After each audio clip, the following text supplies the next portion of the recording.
Olá a todos, muito bem-vindo aos nossos tutoriais da EBD. Estamos no quarto trimestre e estamos estudando o tema Terceira Epístola de João. A lição é número 2, o verdadeiro discípulo de Cristo serve às pessoas e não a si mesmo. A revista foi escrita pelo pastor Alex de Melo Cardoso. Estamos no tópico número 3, o chamado para servir. O autor diz que Jesus deixou sua glória para servir. Ele próprio explica a sua missão ao dizer que não veio para ser, está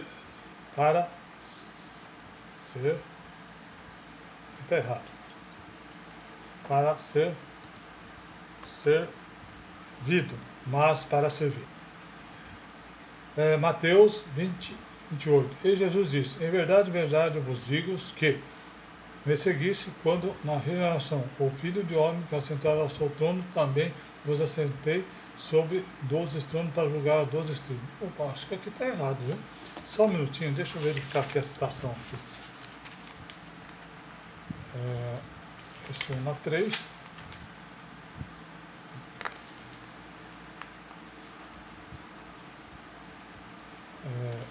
Só um minutinho. Eu estou aqui também errado. Só um segundinho. 2. Mateus 20 e 28. Então eu queria ter copiado errado aqui. Só um minutinho, vamos entrar aqui.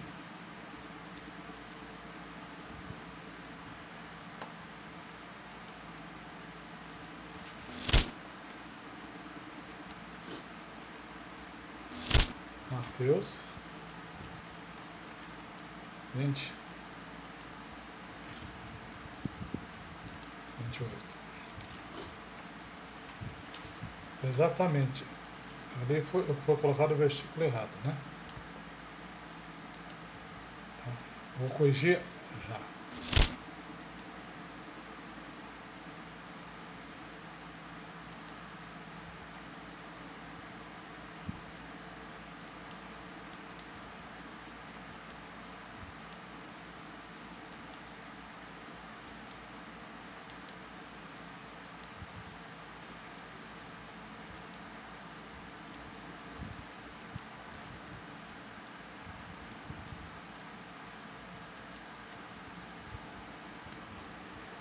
Perdoe, então, o versículo, realmente a citação é Mateus 20, 28, e eu devo ter colado errado aqui. Bem como o Filho do Homem não veio para ser servido, mas para servir e para dar a sua vida em resgate do mundo. O servo não é maior do que o seu Senhor, indicando que nós também somos chamados para servir. Aí no item 3.1, como um diácono à mesa. O autor diz que em Atos 6 vemos a instituição do diaconato na igreja, diante de uma necessidade em que os líderes passaram a ter, à medida que a igreja crescia. Atos 2,41. De sorte que foram batizados e os que de bom grado receberam a sua palavra, naqueles agregaram quase 3.000 almas. Atos 2,47. Louvando a Deus e caindo na graça de todo o povo, todos os dias acrescentava o Senhor à igreja aqueles que haviam de salvar. O termo diácono vem do grego e significa ministro, servo, ajudante. Essa função se tornou crucial para os apóstolos se dedicarem à pregação e à oração, enquanto os diáconos serviam aos irmãos. Atos 2, 6, de 2 a 3a. Os 12, convocando a multidão dos discípulos, disseram: não é razoável que nós deixemos a palavra de Deus e servamos à mesa. Escolheis, pois, irmãos, dentre vós, 7 homens de boa reputação, cheios do Espírito Santo e de sabedoria, os quais constituamos sobre este importante negócio.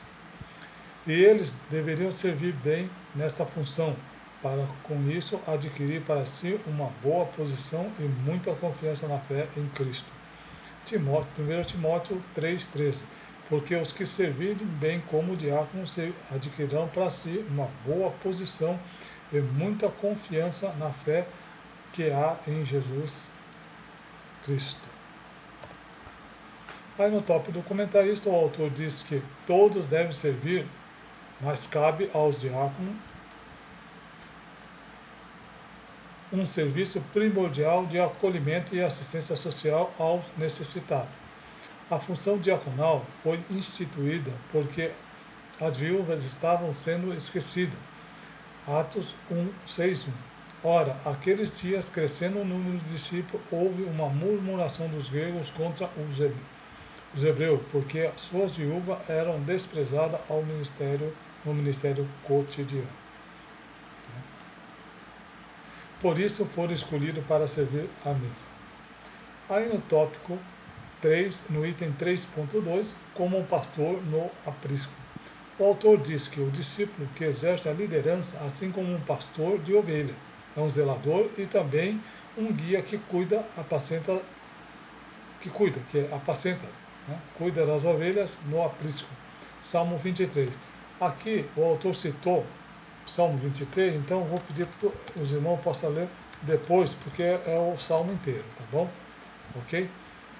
Deixa eu também aqui grifar aqui.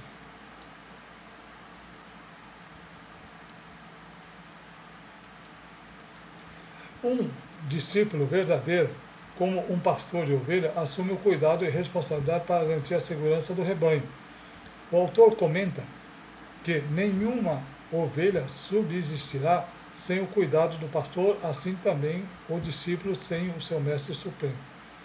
A liderança deve alimentá-lo com a palavra de Deus e ser capaz de ajudar e aumentar a fé de suas ovelhas. Romanos 10, 17. De sorte que a fé é pelo ouvir e ouvir a palavra de Deus. Pedro foi chamado para apacentar a ovelha de Cristo.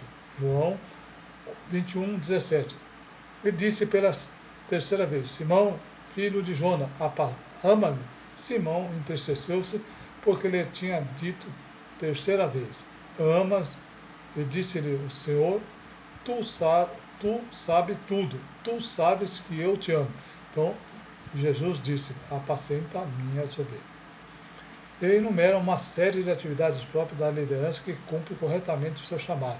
1 Pedro 5, 2 e 3. Apacentai o rebanho de Deus que está entre vós. Tenha cuidado dele, não por força, mas voluntariamente, nem de torpe ganância, mas de ânimo pronto, nem como tendo domínio sobre a herança de Deus, mas servindo de exemplo ao rebanho. Aí no tópico comentarista, o autor diz que os discípulos de Cristo precisam estar sempre abertos ao diálogo e desejosos para fazer a vontade de Deus. 2 Coríntios 6, 11. Ó Coríntios, a nossa boca está aberta para nós, o nosso coração está dilatado. Ele usa a sua autoridade de forma que promova a obra de Deus e não a qualquer agenda pessoal.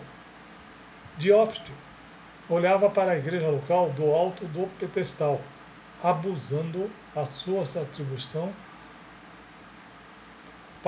e para ele ser um autêntico discípulo era exercitar arbitrariamente o poder. E esse comprometimento nunca avalizado por Deus. João 10, de 11 e 12. Eu sou o bom pastor dá a vida pelas suas ovelhas. Mas o mercenário, o que não é pastor, de quem não são as ovelhas, vê vir o lobo e deixa as ovelhas, e foge, e o lobo as arrebata e dispersa as ovelhas. Aí no item 3.3, para terminar o tópico 3, como um samaritano na rua.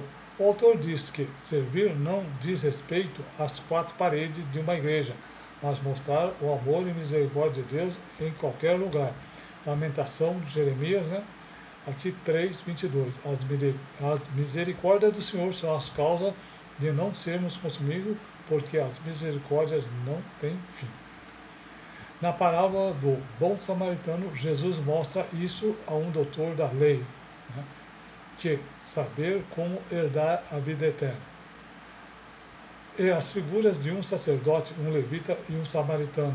Cristo mostra apenas esse último serviu aquele que estava ferido na estrada, enquanto os outros sequer pararam para socorrer aquele homem. Lucas, né, 10, de 25 a 37, que é a passagem do bom samaritano. Então aqui, no caso, eu vou deixar de ler, porque é um pouco longo, né? Aí os irmãos possam estar lendo em separado depois. Aí no tópico do comentarista, né, o autor comenta que a essência do cristianismo é servir ao próximo. Isso acontece quando deixamos nossas próprias necessidades para atender, socorrer, amparar, aconselhar, cuidar daquele que precisa de ajuda. E não se trata de cargo, mas de serviço. Não é necessária a atribuição ministerial para ser mais sensível ao clamor do necessitado, servindo o seu próximo com amor. Atos 9:36. E havia em Jope uma discípula chamada Tabita, que traduzido se diz Dorca. Ela estava cheia de boas obras e esmola que fazia. Bem, aqui nós terminamos então o tópico número 3 e também a lição número 2. Muito obrigado por assistir. Aguardo todos na lição número 3. Até lá, se Deus assim permitir.